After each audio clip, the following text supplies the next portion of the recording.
इस वीडियो में जो सविनय अवज्ञा आंदोलन सिविल डिसोबीडियंस मूवमेंट हम पढ़ रहे थे उसका भाग 2 हम पढ़ेंगे। मतलब कुछ चीज़ें छूट गई थी, उसमें रह गई थी, वो चीज़ें कंप्लीट करेंगे। साथ में हम राउंड टेबल कॉन्फ्रेंसेस पढ़ेंगे। इस गोलमेज सम्मेलन जो आपके लंदन में आयोजित किए गए थे, क्यों किए गए थे, इनका उद्देश्य क्या था और इनका कंक्लूजन क्या निकला, वो चीज़ें देखेंगे। और पूना पैक्ट देखेंगे, जो पूना समझौता था किस किस के बीच हुआ, क्यों हुआ और इसका इंपॉर्टेंस क्या है। ठीक है, तो चलो शुरू करते हैं। सबसे पहले तो जब मैंने आपको सिविल डिसोबीडियंस मूवमेंट पढ़ाया था, अगर आपने वो वीडियो नहीं देखा है तो पहले वो देखो, तब यहाँ पर आओ, तब आपको ज़्यादा समझ आएगा। मैंने पूरी डिटेल्स बताई उसमें कि सिविल डिसोबीडियंस माने जो आपके रूल्स एंड रेगुलेशंस हैं उनका डिसोबे करना। एक तरीके से सिविल डिसोबीडियंस मूवमेंट यही था। तो गांधी जी ने नमक कानून को तोड़कर इस आंदोलन की शुरुआत की थी और ये पूरे भारत में बहुत ही वास्ट तरीके से फैला था। इसका पता हमें कैसे चलता है? इसका पता हमें चलता है कि इस आंदोलन में गांधी जी समेत 90,000 लोगों को जेल भेजा गया था। अगर 90,000 लोग जेल ही जा रहे हैं तो आप सोचो ये कितना बड़े स्तर पर यह आंदोलन चला होगा भारत में उस टाइम। ठीक है ना। अब देखो, हम इस वीडियो में बात करेंगे जो सरकारी प्रतिक्रिया थी, जो सरकार ने प्रतिक्रिया दी इस आंदोलन को लेकर, वो क्या थी। पहली बात तो सरकार इस चीज़ को लेकर कंफ्यूज थी कि अगर हम कांग्रेस को मारते हैं, उनको दमन करते हैं, तो कांग्रेस बोलती है कि हमें मार दिया चिल्लाती है, उससे उनको समर्थन और मिलता है। और दूसरी तरफ अगर वो उनको कुछ नहीं बोलते हैं या उनका दमन नहीं करती है, तो कांग्रेस बोलती है कि भाई हमारी तो जीत हो रही है, कांग्रेस अंग्रेज हमसे कुछ नहीं बोल रहे, मतलब वी आर विनिंग। तो दोनों तरीके से, एक तरीके से जो सरकार आपकी बैकफुट पे थी इस समय पे। लेकिन अंततः क्या हुआ, सरकार ने दमनकारी नीति ही अपनाई। आपका धरना प्रदर्शन वगैरह पे आपकी पाबंदी लगा दी गई, प्रेस को प्रतिबंधित कर दिया गया, गांधी जी जैसे नेताओं को पकड़कर, अन्य नेताओं को पकड़कर लगभग लगभग 90,000 लोगों को जेल में डाल दिया गया। ठीक, ये इसकी सरकारी प्रतिक्रिया रही। अब जो हमने अभी तक दो आंदोलन पढ़े हैं, सिविल डिसोबीडियंस मूवमेंट और नॉन कॉपरेशन मूवमेंट, सविनय अवज्ञा आंदोलन और असहयोग आंदोलन, दोनों में मेन चीज़ें जो डिफरेंसेस थे वो देख लेते हैं। ठीक है ना। सविनय अवज्ञा आंदोलन में जो आपका मुख्य मांग क्या थी, वो थी आपका पूर्ण स्वराज, पूर्ण स्वतंत्रता। लेकिन जो नॉन कॉपरेशन मूवमेंट था उसकी मांग थी स्वराज। दोनों फर्क मैं बता चुका हूँ। ठीक है।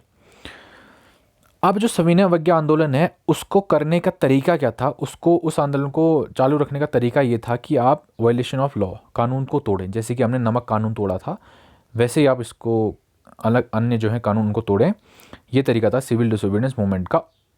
और जो असहयोग आंदोलन, उसको करने का तरीका था विदेशी शासन का असहयोग, मतलब सहयोग नहीं दे रहे हम उसको एक तरीके से। ठीक है।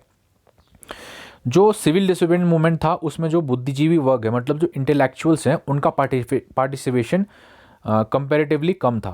आपका नॉन कॉपरेशन मूवमेंट में जो उन्होंने ज़्यादा पार्टिसिपेट किया था, सिविल डिसोबीडियंस मूवमेंट ने कम पार्टिसिपेट किया था। ये प्रश्न पूछ लेता कि बोलेगा कि बताओ दोनों में डिफरेंसेस क्या थे वगैरह वगैरह, सीडीएस में खासकर।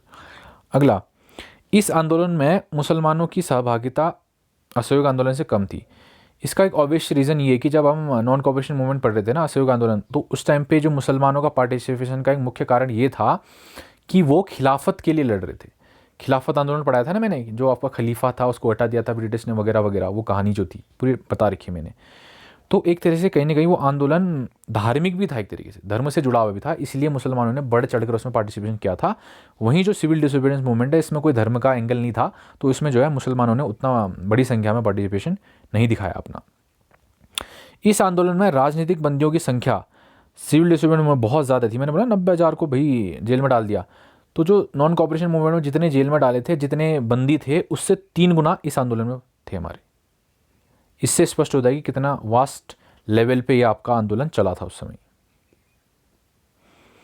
अब हम पढ़ लेते हैं गोलमेज सम्मेलन, राउंड टेबल कॉन्फ्रेंसेस, ये आपकी लंदन में होंगी। ठीक है ना।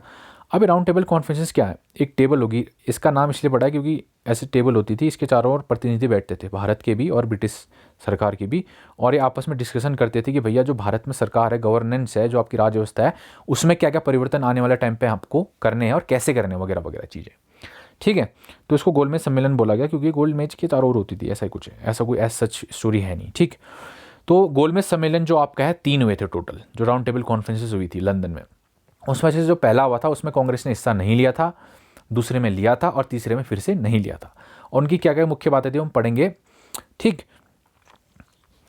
तो जो पहला आपका गोलमेज सम्मेलन था वो कब से कब तक हुआ था? नवंबर 1930 से जनवरी 1931।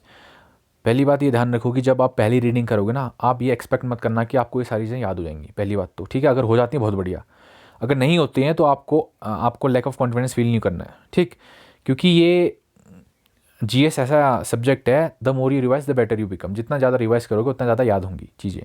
बट अभी ये याद करने की कोशिश करो कि कौन सा इंसिडेंट आपका कब हो रहा है, जैसे गोलमेज सम्मेलन कब हुआ, उसके बाद पूना पैक्ट कब हुआ, पहले हुआ कि बाद में हुआ उससे, अभी गांधी इरविन समझौता आएगा वो कब हुआ, किन दो राउंड कॉन्फ्रेंसेस के बीच में हुआ, ठीक है ना। वो चीज़ें सीक्वेंस याद करने की कोशिश करो पहले, दूसरी रीडिंग जब करोगे तो और चीज़ें भी याद होंगी, ठीक। देखो प्रथम गोलमेज सम्मेलन कब हुआ, नवंबर 1930 से जनवरी 1931। इसमें कांग्रेस ने भाग नहीं लिया क्योंकि कांग्रेस ने पहले बोल दिया था कि जो राउंड टेबल कॉन्फ्रेंसेस होने वाली है उसका हम बहिष्कार करेंगे, बिकॉज हमारी डिमांड जो है अंग्रेज नहीं मान रहे हैं, इसलिए पहला जो राउंड टेबल कॉन्फ्रेंस है उसका बहिष्कार किया कांग्रेस ने। अब जो राउंड टेबल कॉन्फ्रेंस है मैंने आपको बता दिया किस लिए ये आयोजित की गई थी, ठीक है। सरकार एवं भारतीयों के मध्य समान स्तर पर आयोजित की गई पहली वार्ता। अभी तक जो है सरकार और भारतीयों के बीच समान स्तर पर कोई बात नहीं हुई थी, मतलब डायरेक्टली भारतीयों से जो रिप्रेजेंटेटिव्स हैं उनसे डायरेक्टली फेस टू फेस अंग्रेजों ने बात नहीं की थी कि क्या क्या चेंजेस होनी चाहिए। ये जो पहली आपका प्रयास था इस क्षेत्र में, ठीक है। कांग्रेस ने इस सम्मेलन का बहिष्कार किया, जैसे मैंने आपको पहले बता दिया है। लेकिन कांग्रेस जो है भारत की सबसे बड़ी राजनीतिक आपका दल है, लेकिन छोटे मोटे अन्य दल भी हैं, तो अन्य दल ने इस आपका राउंड टेबल कॉन्फ्रेंस में हिस्सा लिया था। कौन किस किस ने लिया था, मुस्लिम लीग ने लिया था, हिंदू महासभा ने लिया था, दलित वर्ग ने लिया था, जिसे आपका भीमराव अम्बेडकर रिप्रेजेंट कर रहे थे। आपका भारतीय रजवाड़े जो आपके इंडियन प्रिंसली स्टेट्स होते हैं उनके रिप्रेजेंटेटिव गए थे, या खुद राजा गया था, ठीक है, इस सम्मेलन में भाग लिया था, ठीक। उसके अलावा जो भारत के, देखो भारत का सबसे, आप भारत की राज्यव्यवस्था को मैं परिवर्तन किस किस तरीके के होने चाहिए इस चीज़ पे डिस्कशन कर रहे हैं, और आपने भारत के ही सबसे बड़े राजनीतिक दल को शामिल नहीं किया है, तो इसका कुछ फ़ायदा होगा, इससे कुछ कंक्लूजन निकल पाएगा बैठक से, नहीं निकलेगा, ऑब्वियस सी बात है, ठीक है। तो हुआ यही, 19 जनवरी 1931 को राउंड टेबल कॉन्फ्रेंस ख़त्म हुई बिना किसी कंक्लूजन के, ठीक है। उसके बाद अब देखो अंग्रेज़ों को पता चल गया भैया ऐसा है, अगर हमने भारत में कुछ राज्य व्यवस्था में चेंज करनी है, कुछ ऐसे बड़े चेंजेस लाने हैं, तो हमें भारत का जो सबसे बड़ा राजनीतिक दल है कांग्रेस, उसको राउंड टेबल कॉन्फ्रेंस तक लाना ही पड़ेगा, ठीक है ना। इसीलिए जो है, जो उस समय के भारत के आपके वॉइसरॉय थे इरविन, और जो गांधी कांग्रेसी जिन्हें बहुत आदर्श नेता मानते थे, उनके बीच एक समझौता हुआ, गांधी इरविन समझौता, जो दिल्ली में हुआ, इसलिए उसको दिल्ली समझौता भी कहा जाता है। कब हुआ, 5 मार्च को, ठीक है। इस समझौते के बाद ही जो है कांग्रेस इस बात पर सहमत हुई कि भैया हम जो है सेकंड जो राउंड टेबल कॉन्फ्रेंस है, जो आपकी गोलमेज सम्मेलन है, उस पर हिस्सा लेंगे, ठीक है। इसके साथ ही इसमें कौन कौन सी चीज़ें हुई वो भी देख लेते हैं। जो आपका समझौता हुआ, समझौता हुआ है तो कुछ चीज़ें गांधी जी ने मानी होंगी, कांग्रेस ने मानी होंगी, कुछ चीज़ें इरविन या वायसरॉय ने मानी होंगी, ठीक है ना। तो जो वायसरॉय हमारे इरविन है वो इन बातों पर आपका सहमत हो गया। अब कौन कौन सी बातें देखो, उसने कहा जो भी आपके लोग हिंसा में शामिल नहीं थे, ठीक है, उन सभी को छोड़ दिया जाएगा, पहली बात। दूसरी बात उसने बोला कि जो विभिन्न प्रकार के हम जुर्माने वगैरह ले रहे हैं ना, अब से नहीं लेंगे, बहुत बढ़िया, ठीक है। और जब गांधी जी ने आह्वान किया था कि आप सिविल डिसोबीडियंस मूवमेंट को सपोर्ट करने के लिए सरकारी सेवाओं से त्यागपत्र दे दे, तो बहुत लोगों ने त्यागपत्र दे दिया था, रेजिग्नेशन दे दिया था। तो सरकार ने कहा ठीक है, उनके बारे में भी डिस्कशन किया जाएगा, मतलब एक सहानुभूतिपूर्वक विचार विमर्श किया जाएगा, ऐसा नहीं कि उनको वापस नहीं लिया जाएगा, ठीक है। और उसके अलावा उन्होंने कहा जो कहीं मतलब समुद्र तट की एक निश्चित सीमा के भीतर जो है नमक बनाने का अलाउ किया जाएगा लोगों को, कि आप नमक बना सकते हैं, सिर्फ हम ही नहीं बनाएंगे। और जो आपकी मदिरा, अफीम या विदेशी वस्तुओं की दुकान है उसके बाहर आप प्रदर्शन कर सकते हैं, लेकिन शांतिपूर्ण तरीके से, ये नहीं कि कोई वायलेंस कर रहे हैं। उसके अलावा जो आपातकालीन उपबंध थे, जो अभी तक इमरजेंसी आपके ऑर्डिनेंसेस लाई थी गवर्नमेंट दमन करने के लिए आंदोलन को, उन सभी को वापस ले लिया जाएगा, ठीक है। ये आपका इरविन माना। लेकिन दो जो मांगे थी कांग्रेस की, उनको इरविन ने नहीं माना। कौन कौन सी मांगे थी, पहली बात तो जो पुलिस ने जातियाँ की थी, जो ब्रिटिश पुलिस थी उसने आंदोलनकारियों पर जातियाँ की थी, उनकी जांच होगी, ये कांग्रेस ने कहा था कि उनकी जांच की जाए। तो ब्रिटिश सरकार ने कहा ना, ऐसा कुछ नहीं होगा, जो हो गया, ठीक है। दूसरी बात कांग्रेस ने ये मांग की थी, या गांधी जी ने ये मांग की थी कि जो भैया जो आप भगत सिंह वगैरह को फांसी देने की बात कर रहे हैं उसको मत दीजिए, लेकिन इरविन ने कहा ऐसा नहीं हो पाएगा, इनको फांसी तो देनी पड़ेगी।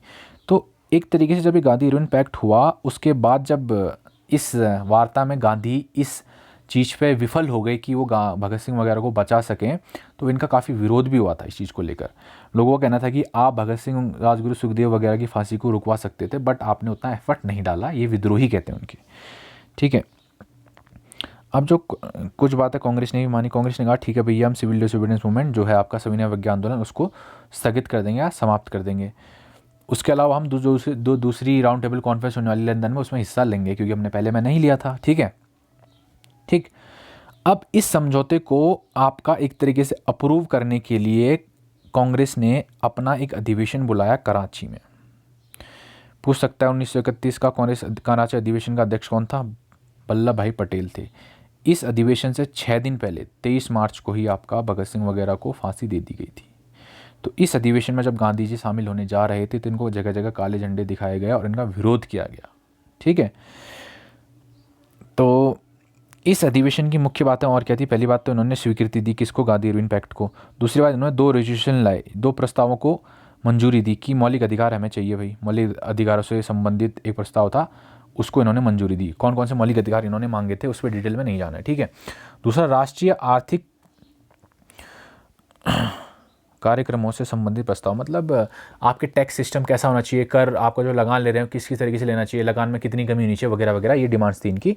तो 2 जो प्रस्ताव है, मेन प्रस्ताव, इस आपका अधिवेशन में इन्होंने पारित किए। ठीक, उसके अलावा सबसे बड़ी बात, अभी जो हम पूर्ण स्वराज कह रहे थे ना, 1929 में जो आपका लाहौर अधिवेशन हुआ था उसमें पूर्ण स्वराज की बात की थी, लेकिन वहाँ पर उसको उतने चीज़ें डिफाइन नहीं किया गया था कि डेफिनेशन नहीं दी गई थी कि पूर्ण स्वराज का अर्थ क्या है।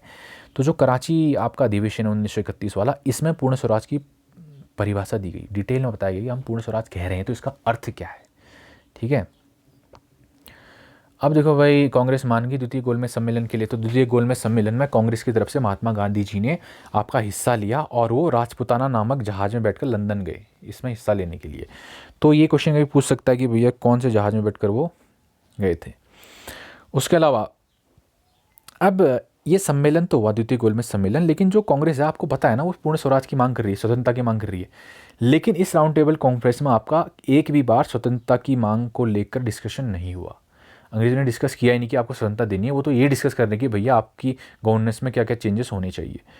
तो इससे कांग्रेस बिल्कुल खुश नहीं थी। उन्होंने सोचा कि भैया चलो हम जा रहे हैं तो स्वतंत्रता की बात होगी, हमें स्वतंत्रता मिलेगी वगैरह वगैरह, ऐसा कुछ हुआ नहीं। तो ये लौट गए 28 दिसंबर को भारत वापस, और 29 दिसंबर से इन्होंने डिसाइड किया कि भैया हम फिर से क्या है, आपका सविनय अवज्ञा आंदोलन चालू करेंगे, क्योंकि आपने हमारी बात तो सुनी नहीं।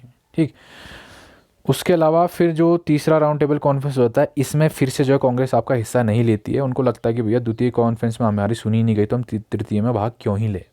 तो ये कब से कब तक हुआ आपका? 17 नवंबर 1932 से 24 दिसंबर 1932 तक। इसमें एज सच कुछ हुआ नहीं जो आपको बताया जाए, बट इतना याद रखो कब से कब तक ये हुआ, क्योंकि कभी कभी सीडीएस में ये पूछ लेता है कि जो इंसिडेंट हुआ आपका, गांधी इरविन पैक्ट हुआ है, गोलमेज सम्मेलन हुआ है, इनको अरेंज करो कि कौन सा पहले हुआ कौन सा बाद में हुआ। ठीक है, तो इट इज़ वेरी इंपॉर्टेंट आपको जानना कि इनकी डेट्स वगैरह।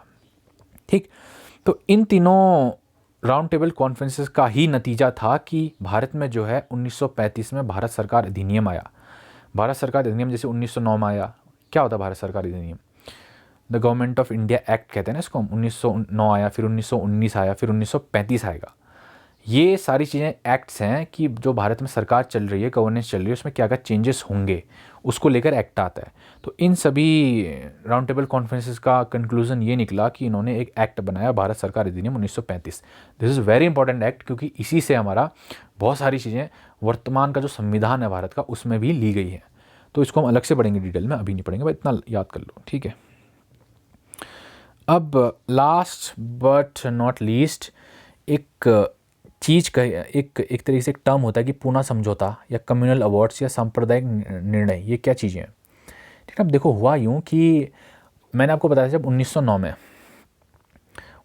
में मुस्लिमों की एक डिमांड थी कि भैया हमें सेपरेट इलेक्टोरेट दिया जाए।